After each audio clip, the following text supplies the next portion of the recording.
Live from Factory Underground Radio, it's Strictly Adapted with Kayode and Kate. You're on.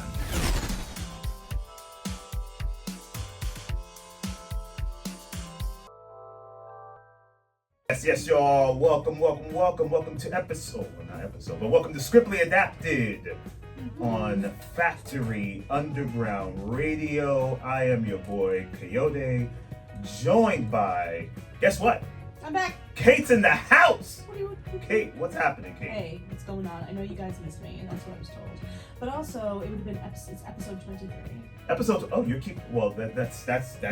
your gig. You're the producer extraordinaire. You're keeping. Oh, now I'm the producer extraordinaire.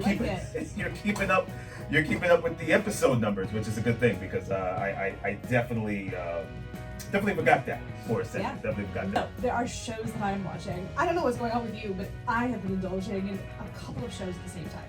So we've just wrapped Reasonable Doubt, season 2. Okay, you gotta explain to people what this is. I am if you give me a chance. I'm sorry, go ahead. We've talked about this though. It's about it's a show that's produced from Kerry Washington's Black Onyx Collective, Onyx Collective production company. Did you have Did you have to put the word black in there? But also, it defeats the purpose because Onyx is black. Did you not think that it was a black network? You had to make sure the people knew this is a black network No, by I saying didn't. Black Onyx. No, I really thought it was Black Onyx Collective for a second. Sorry, Carrie. Sorry. I mean, it works though. It really work. does. Carrie, you should think of a rebrand. Ryan Murphy. Listen, he knows his niche, that's for sure. He knows his niche He knows what because to do. he tackles the subject matter of like homosexuality and men not being he didn't able. make this And up. I know, Everybody but these are the was stories he homosexual. takes on. He Yeah. takes on these stories, and But he I does a don't- really good job, really making you. He puts you into that situation so heavy, like you almost feel like you're watching someone in real life struggle with either coming out to friends and family, like Aaron did, or it's just so real. He does that very well. Aaron had no intention of coming out to friends and family. No, that's why This he is not a that's why he coming shot of him. age story. That's This that's is, why. Yes. Hey, I'm one of the highest paid, most popular football players at the time. You are not going to tell anybody what I'm doing. It's, you know what it is? It's just pure tragedy. Yes, y'all. Welcome back to Strictly Adapted on Factory Underground Radio. A little groove theory. Tell me, that's a little 90s for you. Yeah. That took you to the 90s. I appreciate that. Yeah, a little groove theory here on Strictly Adapted. Welcome back, y'all. It's a Friday evening, and we just getting started. We talking a little bit about the Aaron Hernandez show that's on Hulu. Yeah, It's on Hulu, Fox. right? Yeah. But we got some more pop culture. Before we get to that, Kate, I got to point out probably one of the biggest disappointments in recent film release history. Okay. Joker, which is stinking up the place, Well, apparently. you said you weren't excited about it. I wasn't Now excited that about you've it, done, you're and speaking this into existence. film, Little boy people have literally poo-pooed on, like legit. And they're saying it's just not good. It's weird. It doesn't make sense. It's so bad that they are pulling it from theaters and immediately throwing it onto the home Oh network, damn, that's which bad. I believe it should be on Max. He is good at that. He is good at the arc of storytelling. That is his gift. I have to disagree with No, you. he is. Tyler He is. Perry's films and TV shows lack a sense of crisp storytelling, Absolutely not. production. No. The scripts No. are terrible. The acting is The bad. acting is atrocious and insulting, pretty much. It's almost like, where did you get these people? Like, you're Tyler Perry. You could get any actor. He's had some good actors in his movies. I'm talking more so his TV show.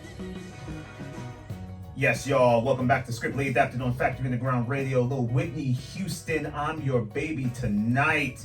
Classic Lil Whitney. That was, probably one of her best songs. Would you say? I would no. No. No.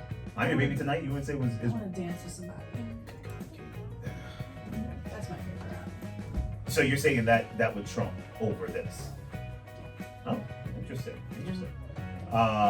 Well, y'all, welcome back. No, it is a great song. It's a great song, and we here at Scriptly Adapted want to give you the, I was going to say the latest and greatest in 80s and 90s, but it's not the latest and greatest, but the greatest in music, in my opinion, the era, the best era of the 80s music of R&B was, the 80s was the best era of R&B music, I must say. And we had this discussion back and forth. We have gone back, we have argued, we have debated what era is the best in R&B. And I'm sorry, you can't say it's not 80s. 80s and very early 90s, I give it up to like 94, 95. And you would say,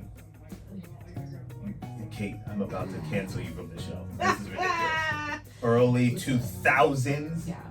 Monica Brandy thing just said it for me. Blasphemous. I cannot believe you just said the Brandy and Monica thing put you over the edge. That's what made you solidify the 2000s as the best all art. your girl groups. All the girl. Listen, I'm not gonna. Listen. In Vogue. In Vogue was dope. Yeah. SWV. SWV was dope. Yes, I give you all that. Destiny's Child. I give you all of that. Mariah. I give you all that. But nothing touches 80s and early 90s, man. I'm sorry. You had, you know, Ralph Tresvant, Sensitivity. You had a little Keith Sweat. You had, Michael Jackson. You had a little Luther Vandross. Okay, it's wild. The names are just. Michael Jackson was an R&B. Some of his songs could be considered R&B. You don't think so? I don't know, but I do know what it is time for. What is it time for? My useless cocktail picture. That's your theme. That's your theme I music know for because the. you haven't said a button. The button you used the last time was actually very good. And plus, we don't have a budget for it, so you know, we gotta do what we can here, guys. You know, honestly, there's not a lot. There's not a lot of stupid, disappointing news today. But I will say this: apparently, Lisa Marie Presley kept her late son's body in her home for 2 months, according to her memoir. I'm sorry, what? She was devastated when her only son died at the age of 27 in 2020.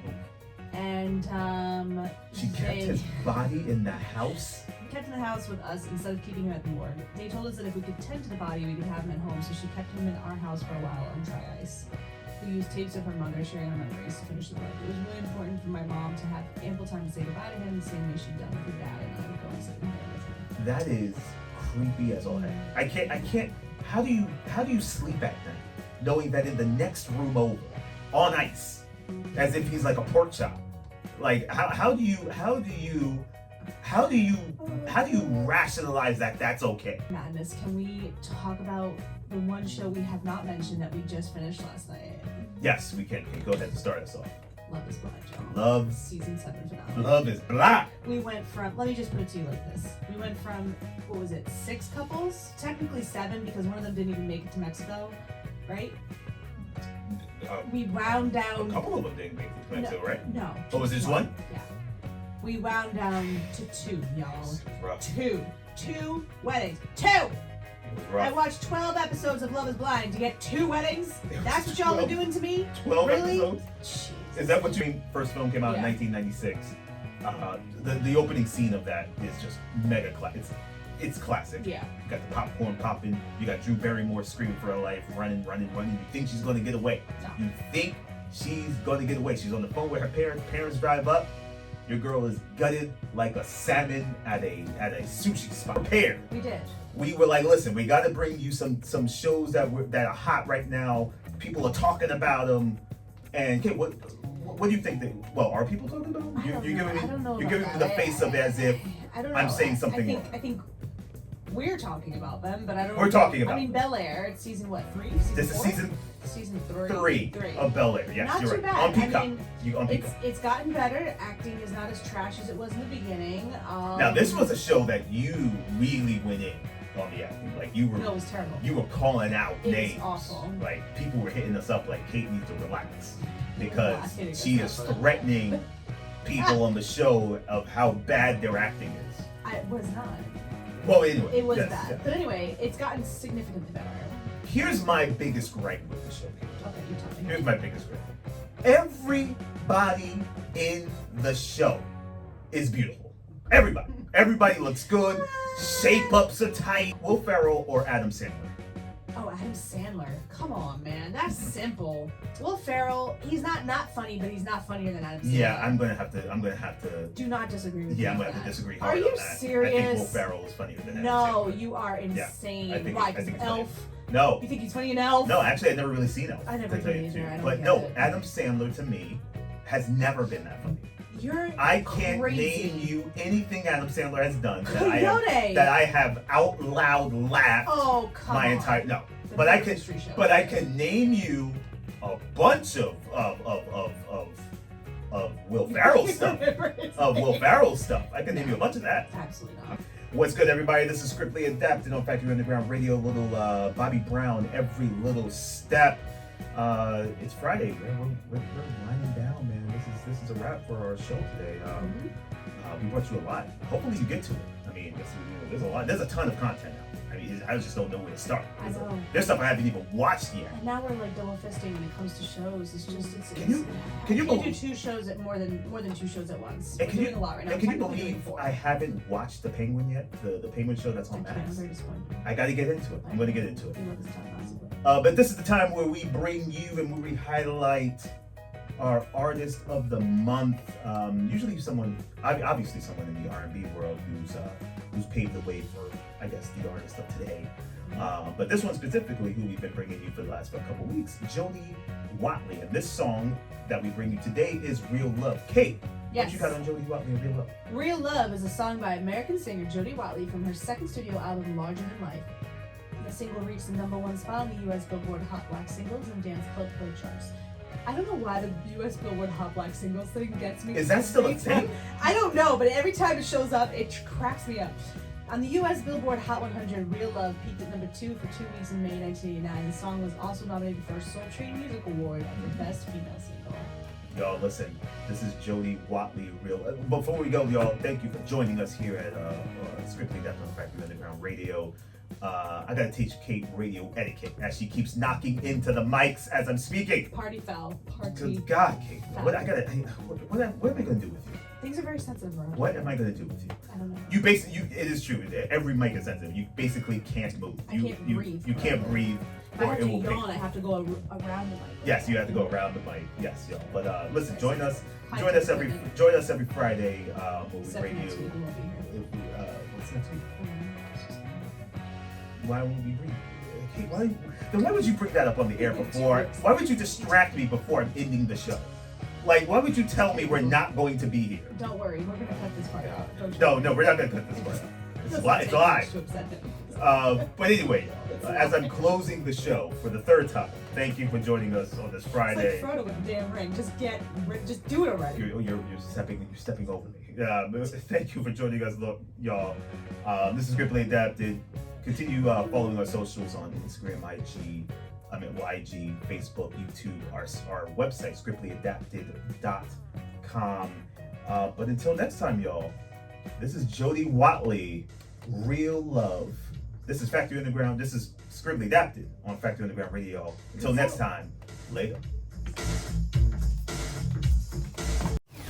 You were just listening to Scriptly Adapted on Factory Underground Radio and Live 365. Follow us on Instagram, Facebook, and YouTube at Scriptly Adapted.